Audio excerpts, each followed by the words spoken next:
Howdy ho, ladies and gentlemen. Protoss versus Zerg with your name on it here in the Cosmonarchy project. This is effectively its own game built within the Starcraft 1 engine, and you would think within the Starcraft 1 setting, if you will, but despite the fact that we have Terran, Protoss, and Zerg, we also have a fourth race called the Sosij, cybernetic lizard people, and we have a fifth race called the Blood Summon in development as we speak, set to deploy their first third or so of their tech tree in December of this year. And I know what you're thinking, a third of a tech tree in an RTS, what is that, like 5 units? No.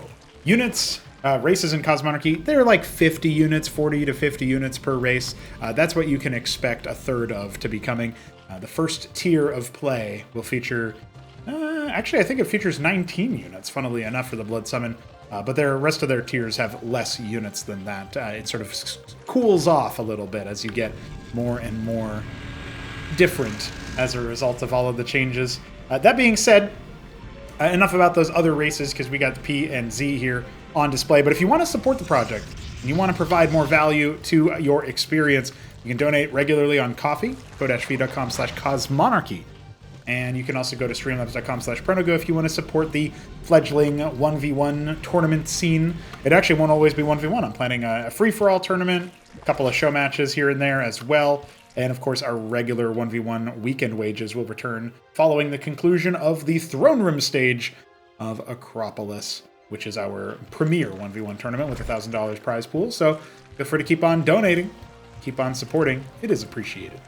Quasith pool coming for George after a Larvosk, so a much more macro-oriented vibe than what I got from the first incarnation between these two players. And as the pool finishes, a Simulacrum arrives. You got to be a little bit careful about the Simulacrum, because if you don't overwhelm it with damage, it will defeat you. And the Sim stands on top of the burrowed unit to reveal it. That might have been an opportunity for George to try to decollide it, but instead he just kind of remained calm and tried to do his best there. But he was slow on the draw to that burrowed unit. Feels like maybe he should have done it preemptive like he did the other. At least force some movement out of that Sim. The Quas are now going to try to go for a surround. George needs to be exacting with his approach. Otherwise, he's just going to get that split going, because that's what the Sim does. 5 seconds after taking hull damage, it attempts to make a copy of itself, inheriting all of the HP that it had at the time of the split. So now you're caught up to speed on what Simulacra do. We can talk about the Zealot. The Zealot has extra armor. 1 extra armor when shielded. That's it. That's the Zealot. Much more simple to explain. Double Warden in the mineral line, so Sosij may be a little bit aware of what George wants to do in this. These two players do play a number of games against each other. We even casted one recently on this very map. It was a bit of a barn burner, honestly, and I'm hoping that the same thing is true of this game, but it'll obviously be a different look. Idle for some splash damage. We've got the Gateway and the Grand Library coming together here pretty soon.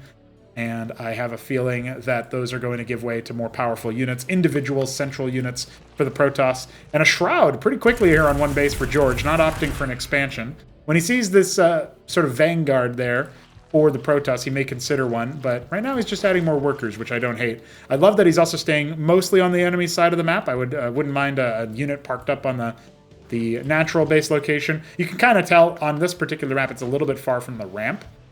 Still fairly close to the actual base, but a little bit far from the ramp. So you come out of the ramp and you fork off to the expansion or to the choke point and the path out to the rest of the map. And that means that you probably don't want to send your whole army there, because you could just have your enemy walk by you and surround you. That's why it's probably useful to just put like one Zeth over here or something like that. A small Zerg unit. George banking his larva for now. He wants to build up some Lakes. Definitely could afford a few more units out of the hatch. A little tip for people is that you want to, anytime you see a structure with 3 larvae, you want to spend at least 1 of those larvae as soon as possible, because otherwise you're wasting the time it takes to make a larva. And it doesn't just bank and get ready to drop. If you miss the timer, it only starts the next timer after a larva turns into an egg. So now we get that 14-second cooldown kicking in for the training time, if you will, of the larva, spawning time of the larva.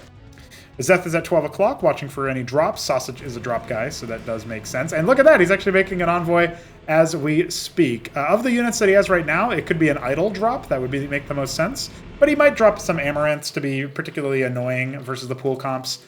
And I could see a world where he ends up doing some more antics as well. Yeah, there it is. The idols are going live. Maybe a Sim?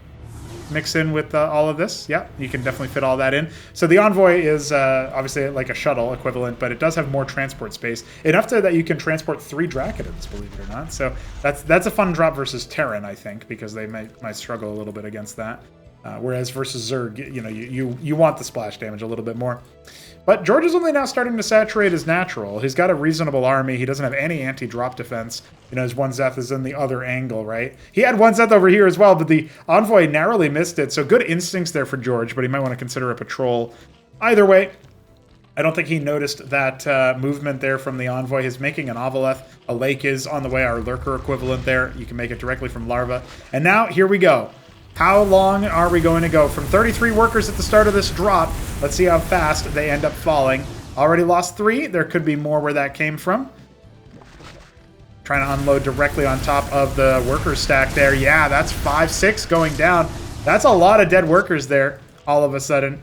A pair of Naths to try to shut down the Envoy, but if it's unloaded properly, then the idols will take care of business there. Well, they didn't go off the rally, though. George not immediately on the money there. Lake is scurrying over to try to do a stealthy burrow. And that actually is maybe going to catch Sosij off guard. Yeah, immediately melts one of those idols. One of those idols and the sim. The burrow comes out. He's shutting down a lot of mining. And yeah, it looks like that's all he's going to be capable of doing. Probably could have threatened a little bit more as the Nathrakors are birthed. So no mining happening at all for George right now. He really needs to get back on the clock with that.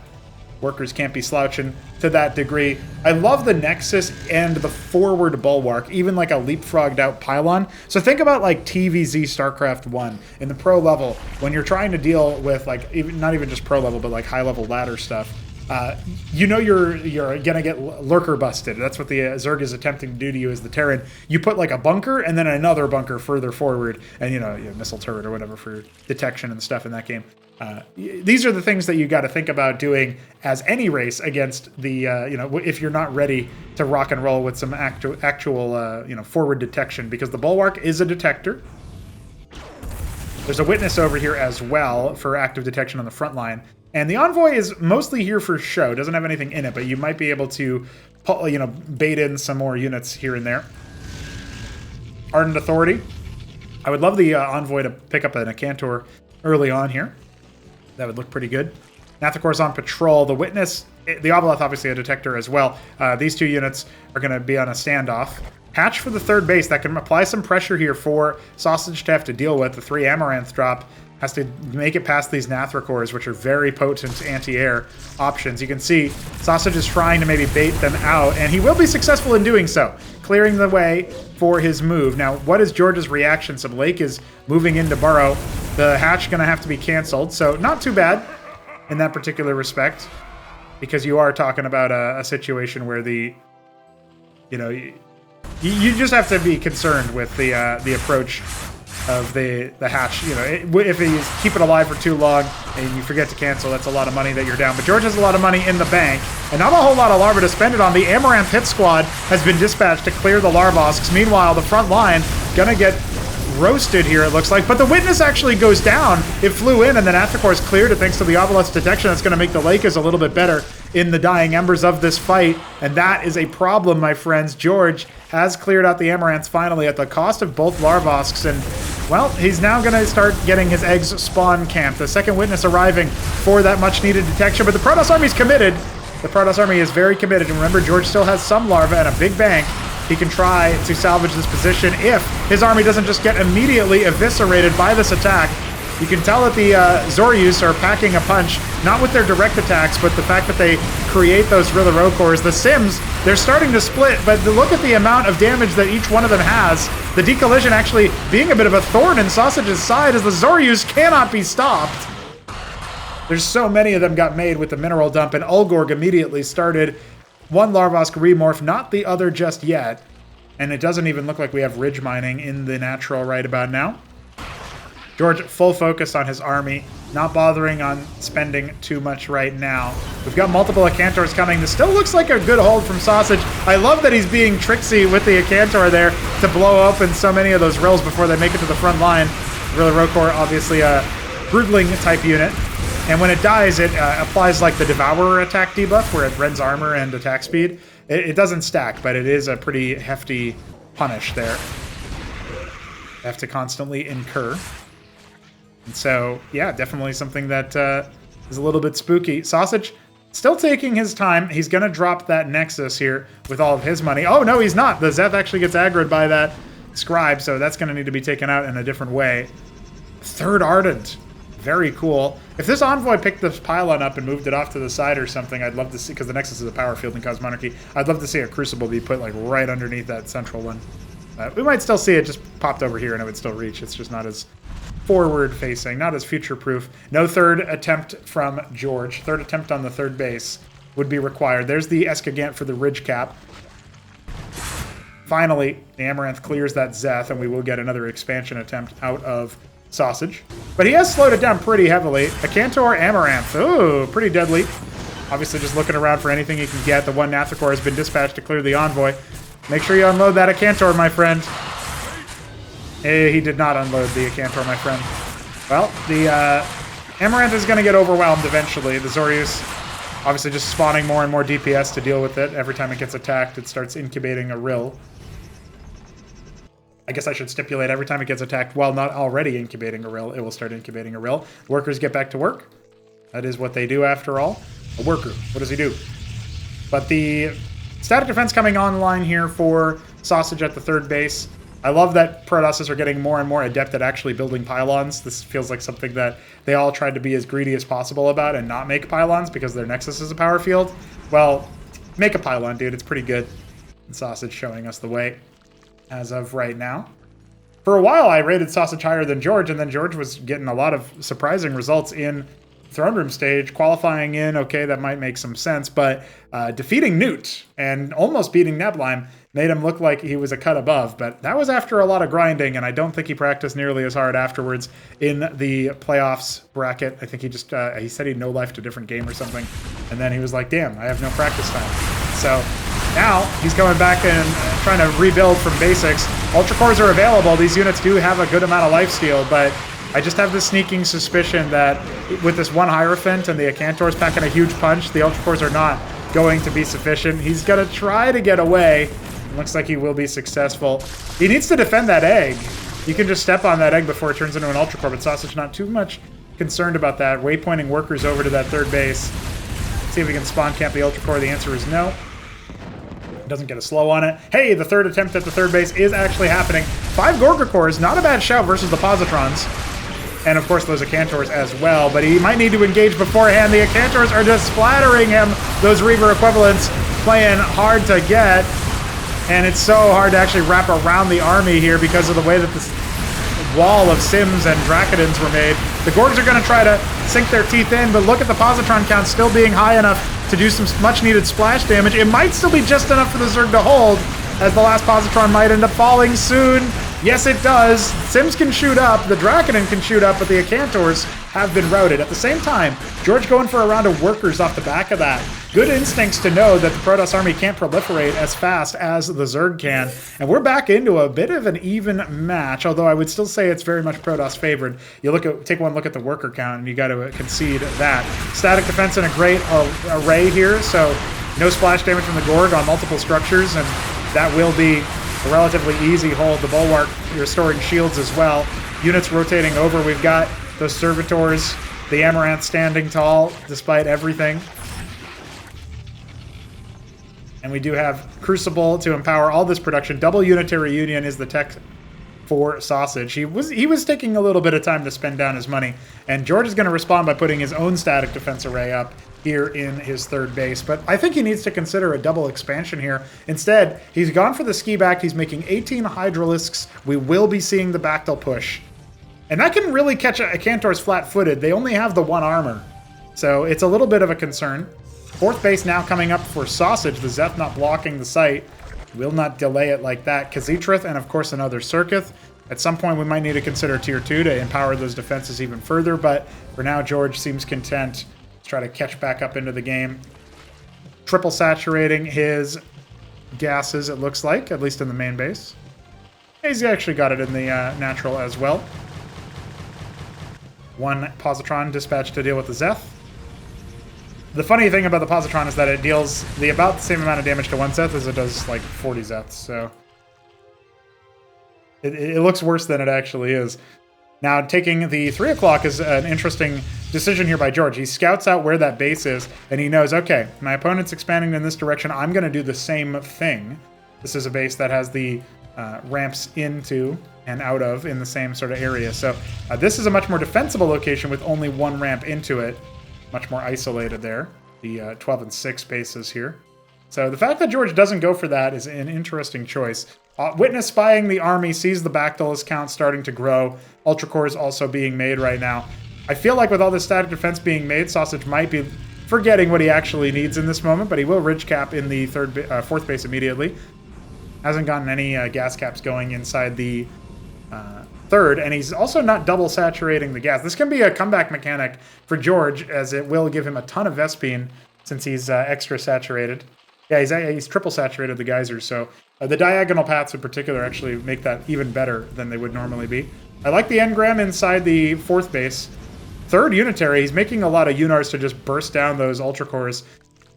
The only thing that you have to wonder about is whether or not there's a beefy front line here for this composition. And that's what Amaranths can be, Heralds can be, but he's only got the 1 Grand Library. So he's not got a sturdy front line. Maybe a Vibrance or 10 would help him out. He's making a lot of Clarions instead, and well, I guess that's a choice. Obviously, they also provide detection, so pretty multi-purpose unit, but mostly they're known for their phase link ability. That's that little overlay over all of these units. Anytime shield damage is incurred, it's split across all other damage linked units there, and so the Clarions can sort of perpetuate the link across multiple areas if you have a lot of them. Have to do a good follow order there, though, and then you can't box select. Pylons to reduce surface area. Nifty little move there, a Matrix off to the side, and well, Sosij is just enjoying the opportunity to practice his macro, spend down his money. Positron comes out, multiple drops here to clear the base on the high ground. There's more gas in this available area as well, so maybe that pays some attention to how George made the decision to go that way. And he has made a ton of Hydras. He has made more Ultra Cores, of course. But it doesn't look like he's going to commit to a defense here. The Nathracor is going after the Envoy, but they are fodder for the Positrons, and this is another evacuation attempt that has to be had. Sosij has 150 workers almost, taking that 5th base in the top right. And where's the reaction here from George? Finally sending some units to deal with this. And he is still harvesting some gas from this base during this ongoing conflict.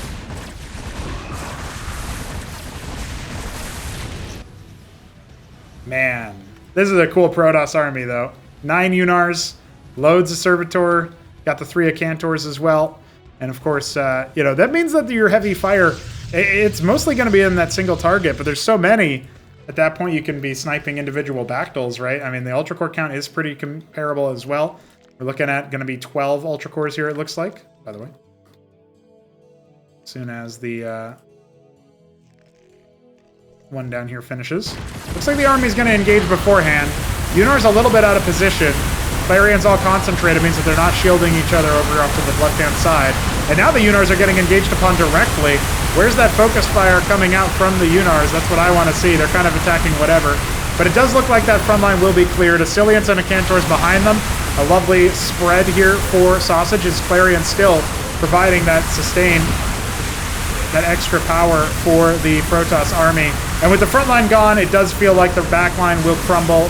I like the Zeth run in to try to clear what they can, make the Positron projectiles be a bit less effective, and honestly, it was a scary Zerg force, but there is no follow-through. It's only Zeths, and we have some Gorgs and Hydras coming, but I don't think they're going to be able to handle this. So many of them feeding in to this natural. And, and of course, the engram, yeah. So 12 o'clock, the 4th and 5th base is not the natural, of course, but not working out in favor of George. Vibrance is being made now. That would have been a great unit to have in the middle of that fight to help sustain through a lot of the attacks. And now the Asilians coming in with their bounces. The Unars with their heavy single target. 22 kills, 18 on the others. Kind of wild. Now here come the Gorgs, but the Vibrances have targets to shoot, and that means that they have sustain options. Yeah, there's no purchase found by those Gorgs. They're going to help clear some of the Asilians, well, just one of the Asilians, but look at how interminable this Protoss comp looks once the Vibrances kick in, and the Clarions help reduce that shield damage. The egg's getting killed in the crib. No ultra cores for you, George. And I think this is the moment of truth. The moment of Protoss victory. No GG, but I think they might have been in voice. George has 2 G's in his name. And Sosij has the dub. Again, I might have to swap these guys around then and make Sosij the favorite in future matches. We'll keep watching their head-to-head with extreme interest, and I will see you guys soon for more Cosmonarchy. A nice 20-minute banger between these two. We'll be back with more matches. And of course, I will be looking to your comments to decide the next matchup and all of that. So make yourself heard down there. And I'll see you then. Peace.